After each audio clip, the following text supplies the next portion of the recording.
Russia has just announced that they've signed a deal to deploy tactical nuclear weapons, battlefield weapons, to its ally Belarus, which, of course, is adjacent to Ukraine.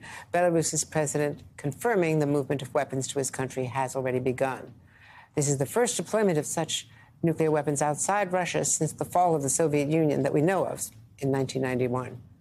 This move is seen as a warning to the West from Putin as Moscow prepares for a counteroffensive expected from Ukraine.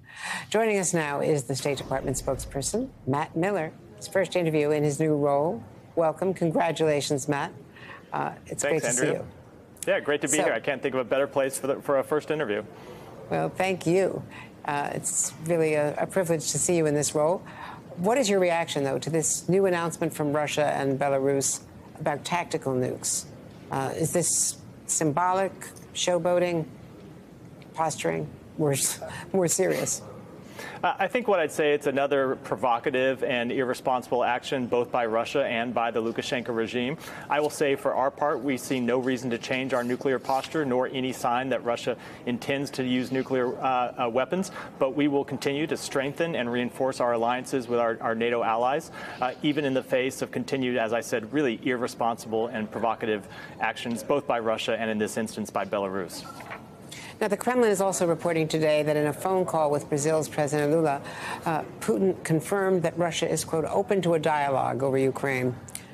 He's said this before. Is there anything more serious about this coming in the aftermath of China's intervention and pressure on him to get serious about negotiations and in anticipation of the counteroffensive from Ukraine? I think the most important thing to emphasize here is what you just said, Andrea. He said this before. He said this on a number of occasions, but then his actions have never backed up his words. If Putin wanted to get serious about negotiations, he could do so at any moment. The Ukrainians, I believe, would welcome real negotiations, but those negotiations would have to be recognizing that the importance of Ukraine's territorial integrity and Ukraine's sovereignty. Vladimir Putin, really since the outset of this war, has made claim after claim after claim, and in every instance, it's been another attempt just to justify his aggression. So if the president of Russia wanted this war to end, he could end it today by withdrawing his troops back to his borders. But of course, we've seen zero indication that that's what he intends to do. And staying in Russia, the Moscow court this week ordered Wall Street Journal reporter Evan Gershkovich to be jailed through August, extending by 3 months this detention. Is there any hope and anything new on consular visits? There have been 2 requests from the State Department for the ambassador or others to come, and both have been denied. Yeah, in fact, Andrea, there have been 3 requests just in the last few hours. The Russians denied our latest request, the 3rd request that we've made for consular access to Evan Gershkovich since April. We had officials from the embassy in court this week to see him at his detention hearing. We have had 1 consular visit with him. Our ambassador, Lynn Tracy, was able to visit him in prison in April. But since then, the Russians have denied 3 consular visits. They are, of course, required under consular obligations, consular conventions that they agreed to provide us with access to him, and they've refused to do so. And I would just say that their actions with respect to consular access are really in keeping with their lawless actions throughout this case.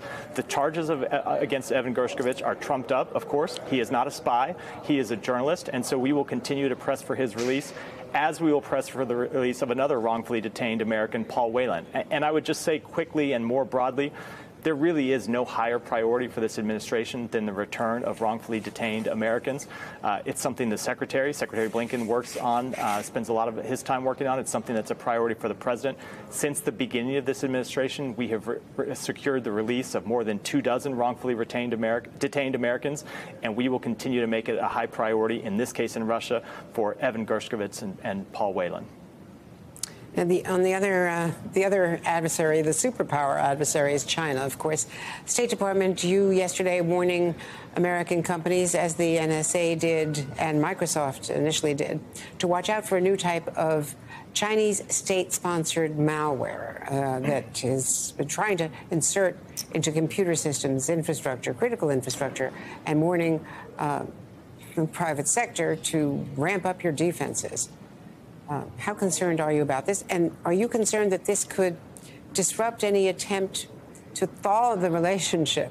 Especially, we have, for the first time, a cabinet-level meeting right now with the Chinese Commerce Minister, Wang Wentao. in town having dinner last night with the Commerce Secretary Raimondo. Yeah, I will say we're, of course, always concerned with any illicit attempt to access U.S. critical infrastructure. In this instance, we've seen such attempts by an entity sponsored by the Chinese government. So what we've done is what we've tried to do since the beginning of this administration is work with our partners in the private sector to harden defenses, to share information. It's been a top priority for us, for the administration, to share information with the private sector and for the private sector to provide us information so we can work together on addressing these types of threats. And as for the broader relation, one of the things I'll say is that in our view, this just heightens the importance of us being able to engage openly and honestly with the Chinese government. Obviously, we have a number of concerns about Chinese actions. This is one of them, but there are a great deal others. And we always want to be able to raise those concerns openly and forthrightly with the Chinese government. At the same time, we think it's important that we manage the relationship. China is an incredibly important country. It's important economically. It's important militarily. It's important diplomatically. And so it's important that we be able to manage that relationship responsibly. I know Secretary Blinken looks forward to being able to reschedule the trip to China that was postponed in February and looks to be able to do so as soon as conditions allow. Well, the new ambassador from China made his first visit, a courtesy call to the Undersecretary Victoria Nuland last night. Is there any hint that Secretary Blinken's trip to China might be rescheduled soon?